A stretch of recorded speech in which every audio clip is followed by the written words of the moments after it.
Bonjour. Alors que quelqu'un accorde un temps d'écoute maintenant de la parole de Dieu, que le Seigneur m'a mis sur le cœur, au-delà de ce que je vais pouvoir dire, qu'il vous rejoigne dans votre écoute pour vous permettre d'avancer avec lui. Vous savez, il y a des ministères qui se mesurent au nombre de baptisés. Et en 1995, une mission annonçait un record au Zimbabwe de 30 000 baptisés en 2 semaines. Ce qui faisait à peu près rejoindre un petit peu le record biblique du jour de la Pentecôte, 3000 personnes le jour de la Pentecôte. Mais il y en a qui ont battu même ce record, puisque l'année d'après, en 1996, là c'était au Rwanda, une mission qui revendiquait en 2 semaines 95 890 personnes qui sont passées par les eaux du baptême. En 2 semaines. Waouh! Et je ne sais pas, je n'ai pas eu plus de détails de quel a été le suivi concret des gens qui se sont fait baptiser pendant ces 2 semaines-là. On peut se poser la question, était-ce des baptêmes pour les conduire à la repentance, c'est-à-dire les conduire à Jésus-Christ, ou c'était des baptêmes ou de témoignages qu'ils ont rencontré déjà Jésus-Christ? Vous savez, il y a quelqu'un dans la Bible qui en a fait sa réputation, le baptême. Et les baptêmes qui préparaient à la rencontre de Jésus-Christ, si bien qu'au travers de cette réputation, le surnom qu'on lui a accordé était le Baptiste, Jean le Baptiste. Nous allons nous attarder sur 4 versets de Luc pour voir un peu ce que nous dit Jean lui-même du baptême. Lisons Luc 3, 15 à 18. Le texte biblique. Le peuple était dans l'attente et tous se demandaient en eux-mêmes si Jean n'était pas le Messie. Alors il leur dit, moi, je vous baptise d'eau, mais il vient celui qui est plus puissant que moi, et je ne suis pas digne de détacher la courroie de ses sandales. Lui, il vous baptisera du Saint-Esprit et de feu. Il a sa pelle à la main, il nettoiera son aire de battage, et il amassera le blé dans son grenier, mais il brûlera la paille dans un feu qui ne s'éteint pas. C'est ainsi, avec encore beaucoup d'autres encouragements, que Jean annonçait la bonne nouvelle au peuple. Ici s'arrête le texte biblique. On a lu que le peuple était dans l'attente. La première question, attente de quoi? Que quelque chose change, que Dieu se révèle à nouveau. S'il y a eu une dernière tentative dans la Bible, dans l'Ancien Testament, avec Esdras puis Néhémie, 500 ans avant, tentative de retrouver la gloire de Dieu qui avait quitté le temple, de rétablir la communion d'un peuple saint avec son Dieu habitant en lui, et par là même le grand espoir de la gloire politique, ça a plutôt été, il faut le reconnaître, une énième désillusion au regard de la période qu'on appelle intertestamentaire, entre l'Ancien Testament et le Nouveau Testament. Plus de 400 ans d'apparent silence de Dieu. Même les rabbins juifs l'ont qualifié ainsi, du silence de Dieu, puisque le Talmud babylonien dit « Quand Agé, les derniers prophètes, Zacharie et Malachie, le dernier, sont morts, le Saint-Esprit est parti d'Israël. » Et dans le livre non inspiré, ou alors d'hétérocanonique, de la seule petite période d'inoccupation du royaume judéen, pendant ces plus de 400 ans, on a le Maccabée qui dit « Il y avait donc une grande détresse en Israël, le pire depuis que les prophètes cessèrent d'apparaître en Israël. » Toujours dans ce livre historique, on va dire, on lit aussi « Les Juifs et les prêtres résolurent que Simon soit leur chef et grand prêtre pour toujours, jusqu'à ce qu'un prophète digne de confiance advienne. » Au début de notre ère, après la déportation et occupation quasi permanente, sous l'occupation romaine maintenant, le peuple de Judée est dans la grande attente que quelque chose change. Et tous se demandaient en eux, comme on vient de dire, en eux-mêmes, si Jean n'était pas le Messie, c'est-à-dire loin de Dieu, l'élu, l'homme providentiel qui apporte la libération et l'établissement de règne nouveau, le règne de Dieu, celui prévu et promis par Dieu. Oui, tous attendaient surtout le libérateur de la domination romaine. L'attente. Mais qui est donc Jean maintenant? Et qu'est-ce que les gens voient en lui pour se demander si ce n'est pas lui le Messie? Pour un tel succès et une telle renommée, qui est ce Jean? Je pense qu'il a des arguments, Jean. Son CV n'est pas négligeable. Fils de sacrificateur, il est, rempli du Saint-Esprit dès le ventre de sa mère. Homme choisissant plutôt une vie dans le désert, puissant en parole et en œuvre, son ministère rassemblait tant de monde. Son habillement rappelle celui du grand Élie. Il dénonce courageusement, pouvant en place Hérode, comme Élie face à Achab et Jézabel. Son charisme avait un si grand impact.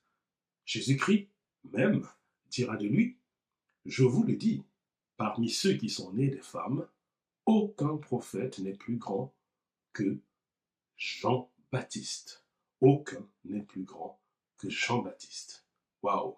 Quel ministère réussi au point qu'on se demande si ce n'est pas lui le Messie attendu, l'homme providentiel. De quoi monter à la tête, plein d'éloges et d'acclamations, au point d'avoir une trop haute opinion de soi-même, comme dit la Bible, à quelques endroits, et se détourner de la mission qu'est la sienne. Mais Jean va choisir le chemin de l'humilité et continuer à remplir le rôle que Dieu lui a confié sans convoiter davantage. Quel bel exemple pour nous. Et comme Jésus même, qui n'a pas regardé son égalité avec Dieu pour accepter de venir comme un simple homme sur terre, accomplir sa mission de sauver les hommes.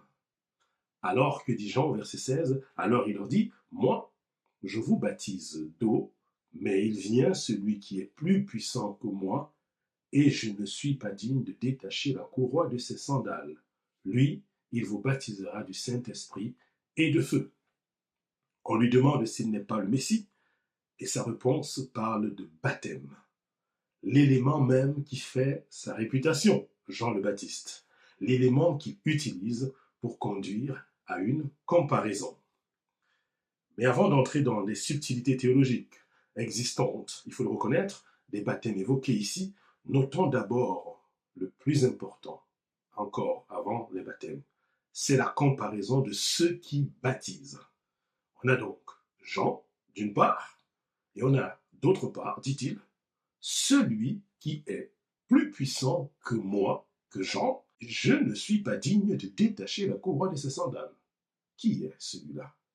Nous avons déjà un peu vu qui est Jean, et nous allons maintenant voir qui est Jésus pour Jean, celui qui est plus puissant que lui et dont il n'est pas digne de détacher la couronne de ses sandales. Jean dit, non, ce n'est pas de moi dont il s'agit de Jésus.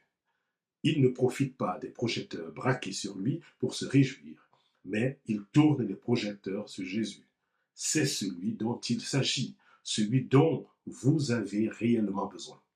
Mon œuvre, c'est de vous conduire à lui, à celui à qui j'ai moi-même fait allégeance, à Jésus-Christ, c'est-à-dire Jésus le Messie. Et Jean ne peut pas rendre plus claire la séparation entre lui et Jésus, et ainsi la valeur infinie de Jésus par rapport à lui. Essayons un peu de mieux comprendre ce « je ne suis pas digne de détacher la courroie de ses sandales ». Que veut-il dire ainsi? Pourquoi s'abaissait-on pour détacher la courroie des sandales de quelqu'un?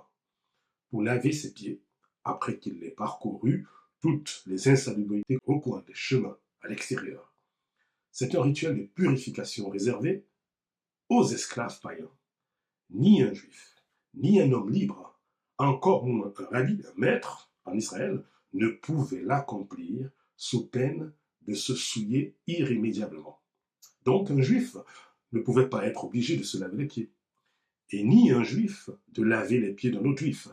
Il fallait fournir un esclave non juif pour cette tâche trop subalterne et dégoûtante.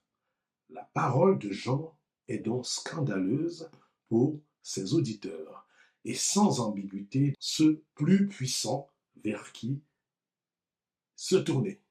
Car Jean dit, moi, que vous adulez avec mon baptême, qui n'est qu'un symbole de repentance, face à Jésus, je suis moins que la position la plus subalterne connue de notre société. Je ne suis donc même pas classé dans sa dimension. Il y a Jésus qui est à une autre dimension. Après la comparaison donc entre les deux baptiseurs, on va dire les deux immergeurs, regardons maintenant la comparaison que fait Jean de leur baptême. Sans ignorer des confusions d'interprétation de ce verset et d'autres passages de la Bible sur la question, je souhaite au final nous amener à l'essentiel. Il y a donc ici, d'un côté, le baptême d'eau, ou le baptême dans l'eau, celui que pratique Jean, le baptême de Jean, a une dimension extérieure et physique, une dimension du simple symbole de la purification intérieure. Le baptême d'eau qu'on pratique aujourd'hui dans les églises dites évangéliques, de nombreuses églises, ce baptême institué et demandé par Jésus-Christ est du même ordre, c'est-à-dire à une dimension extérieure et physique, mais avec la différence que, avec la petite différence, la nuance, la différence que celui d'aujourd'hui, que nous pratiquons dans de nombreuses églises évangéliques, est une obéissance à Jésus-Christ, premièrement, et témoigne de l'œuvre intérieure déjà accomplie par Jésus-Christ, alors que celui de Jean, que nous voyons ici, précède cette œuvre intérieure de Jésus-Christ qui est désirée et attendue par celui qui a connu ce baptême de Jean. Dans le texte que nous avons lu donc, on a dans ce baptême d'eau, dont on vient d'en parler, et d'un autre côté, on a le baptême du Saint-Esprit. Le baptême dans le Saint-Esprit ou par le Saint-Esprit. Ce baptême en Jésus-Christ. Et il est à une autre dimension. Une dimension plutôt intérieure et spirituelle. La réalité même de la purification intérieure. Et il y a parfois une confusion ici, il faut le reconnaître.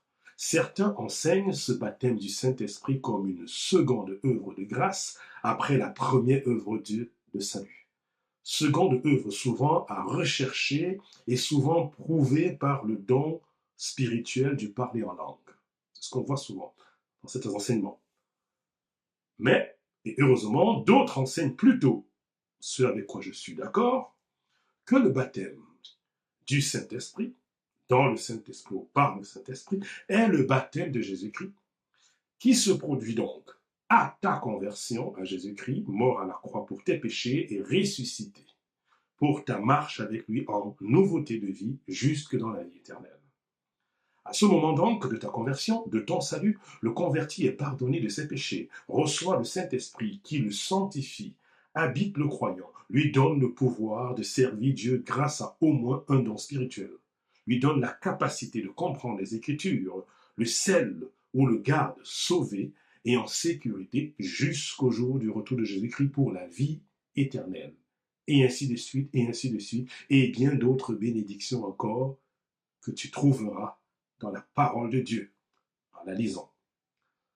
Donc, aux convertis à Jésus-Christ à Corinthe, Paul dit ceci, en 1 Corinthiens 12, verset 13, la Bible dit ceci, en effet, que nous soyons juifs ou grecs, esclaves ou libres, nous avons tous été baptisés dans un seul esprit pour former un seul corps, et nous avons tous bu à un seul esprit. Romains 6, 3 à 4 nous dit, ignorez-vous que nous tous qui avons été baptisés en Jésus-Christ, c'est en sa mort que nous avons été baptisés. Par le baptême en sa mort, nous avons donc été ensevelis avec lui, afin que, comme Christ est ressuscité par la gloire du Père, de même, nous aussi, nous menions une vie nouvelle. Il n'y a pas un Saint-Esprit reçu avant et un autre Saint-Esprit à recevoir plus tard. Si tu es converti à Jésus-Christ, tu es donc baptisé du Saint-Esprit et tu n'as donc pas besoin de rechercher un baptême du Saint-Esprit. Et le feu, alors, il vous baptisera de Saint-Esprit et de feu. On a lu dans la parole. Un autre sujet de discussion, avec deux options d'interprétation qu'on rencontre plus couramment. Parce qu'il y en a beaucoup d'autres, hein, je ne sais pas, mais les plus courantes sont celles-là. Le baptême du Saint-Esprit et de feu, la première option d'interprétation, voit le baptême du Saint-Esprit et du feu comme un seul et même baptême, celui dont on vient de parler, là, dont je vous ai expliqué, ce baptême de Jésus-Christ, en Jésus-Christ. Cette interprétation voit donc le feu qui indique juste comment il sera instauré ou donné le jour de la Pentecôte, quand le Saint-Esprit, après la mort de Jésus-Christ, hein, quand le Saint-Esprit descendra semblable à des langues de feu.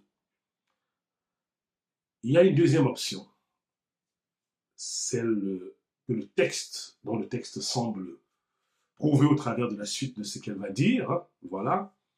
Cette seconde option, c'est donc qu'il y a le baptême du Saint-Esprit pour le salut, dont on vient de parler. Et il y a un autre baptême, celui le baptême de feu, mais pour le jugement. Et dans ce cas,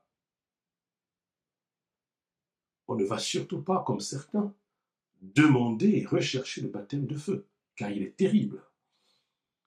Sans rejeter dans l'option 1 de compréhension, qui a des arguments bibliques valables, le contexte général de ce passage semble quand même plaider pour l'option 2, à mon avis, et plus précisément la suite même du propos de Jean, dont on peut relire alors « Il vous baptisera du Saint-Esprit et de feu, il a sa pelle à la main, il nettoiera son aire de battage et il amassera le blé dans son grenier, mais il brûlera la paille dans un feu qui ne s'éteint pas. » Ainsi, ce plus puissant que Jean-Baptiste, savoir Jésus-Christ, par son baptême ou ses baptêmes, qui n'est pas du tout de l'ordre du symbole, mais la réalité même, comme un agriculteur, il séparera les hommes entre le bon grain et la paille qui sera brûlée pour toujours. Jésus aussi dira, dans un feu qui ne s'éteint pas, un feu éternel. Mais ne restons pas dans cette petite discussion. Baptême de feu ou pas, reconnaissons que Jean, en plus du baptême du Saint-Esprit par Jésus-Christ, nous annonce aussi un jugement par Jésus-Christ. La Bible dit en Actes 17, 30 à 31, sans tenir compte des temps d'ignorance, Dieu annonce maintenant à tous les êtres humains, partout où ils se trouvent, qu'ils doivent changer d'attitude parce qu'il a fixé un jour où il jugera le monde avec justice par l'homme qu'il a désigné. Il en a donné à tous une preuve certaine en le ressuscitant. Vous avez reconnu Jésus-Christ. Ne nous perdons donc pas dans des discussions théologiques. L'arbre qui cache la forêt, comme disait François dimanche dernier, pour ne pas perdre de vue l'essentiel.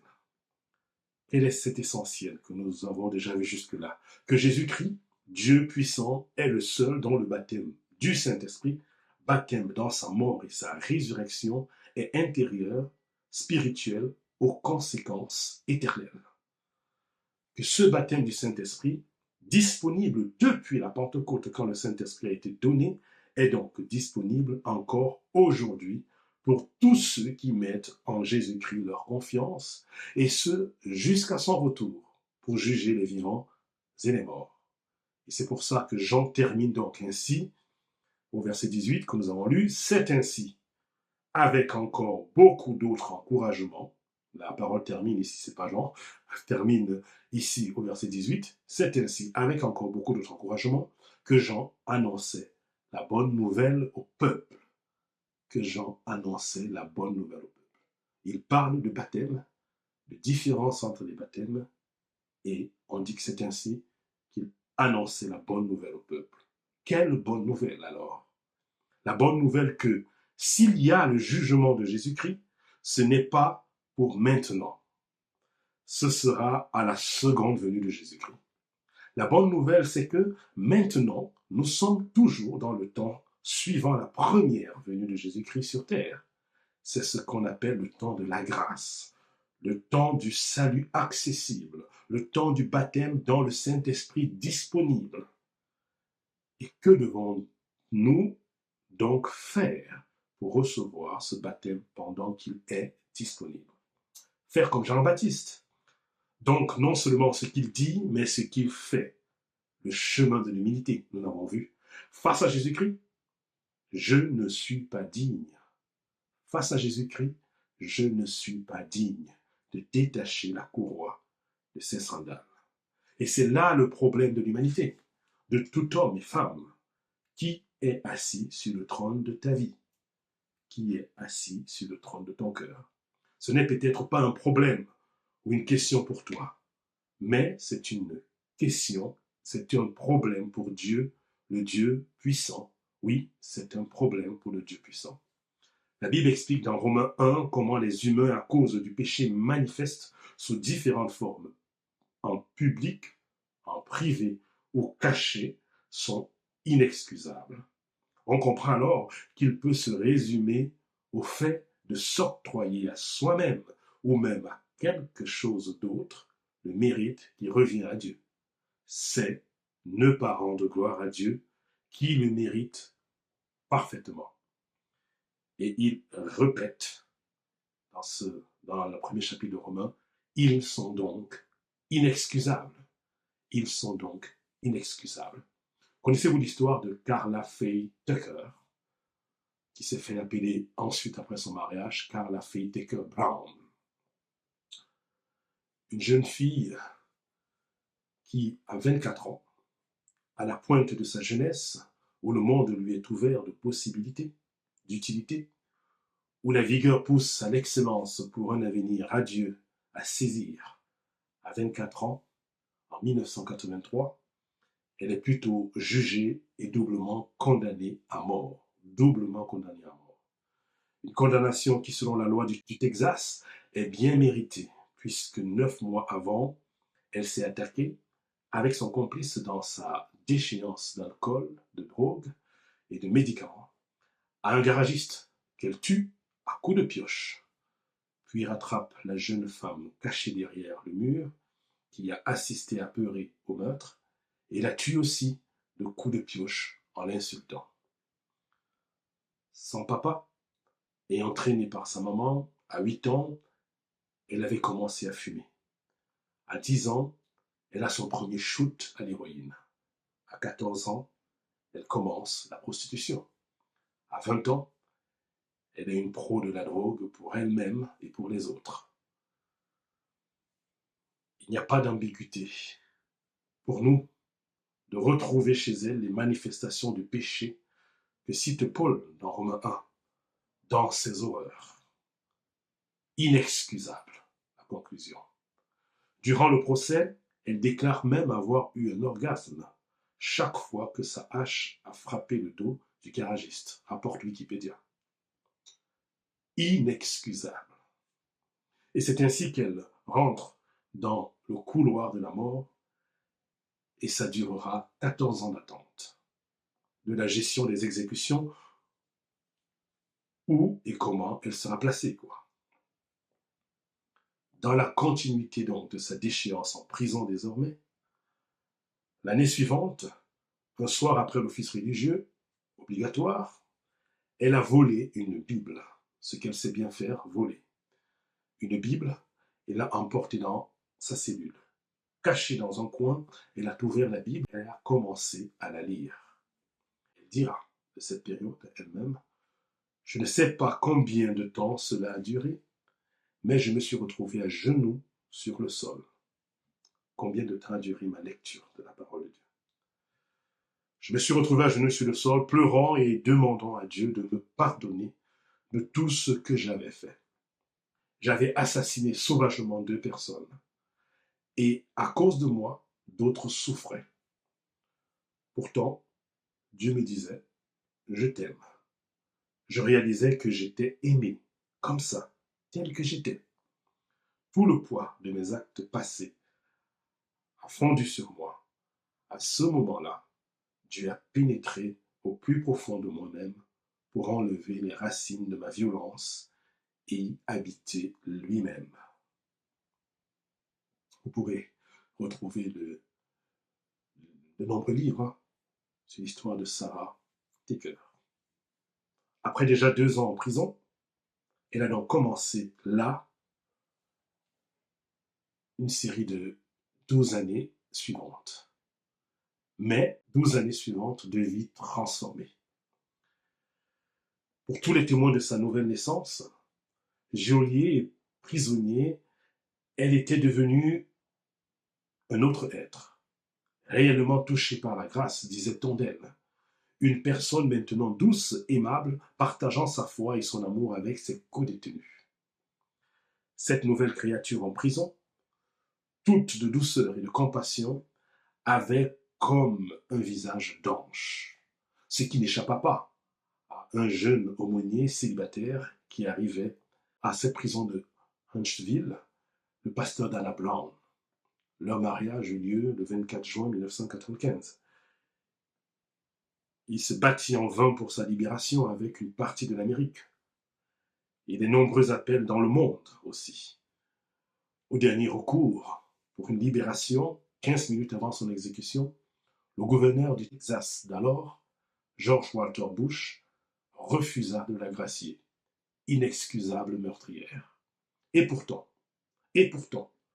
la grâce de Dieu, elle était la graciée de Dieu déjà, une inexcusable excusée par Dieu.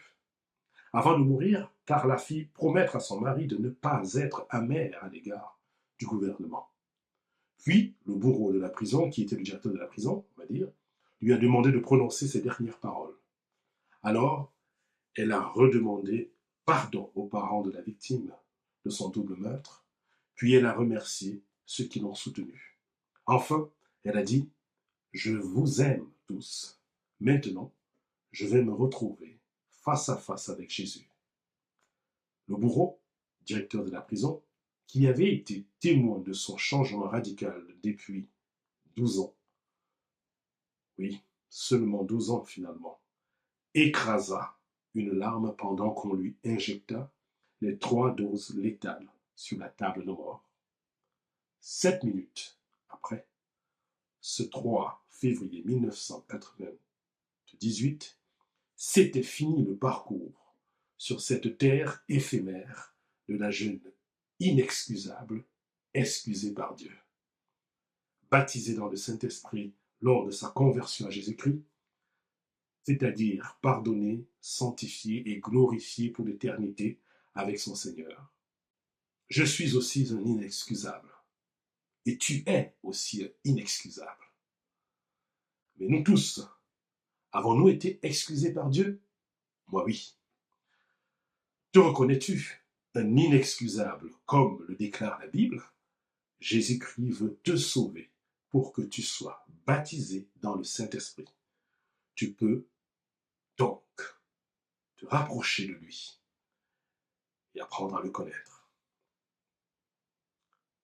Vous savez ce que Jésus-Christ avait dit? Que parmi tous ceux qui sont nés de femmes, aucun n'est plus grand que Jean-Baptiste. Cependant, ajouta-t-il Jésus, le plus petit dans le royaume de Dieu est plus grand que lui.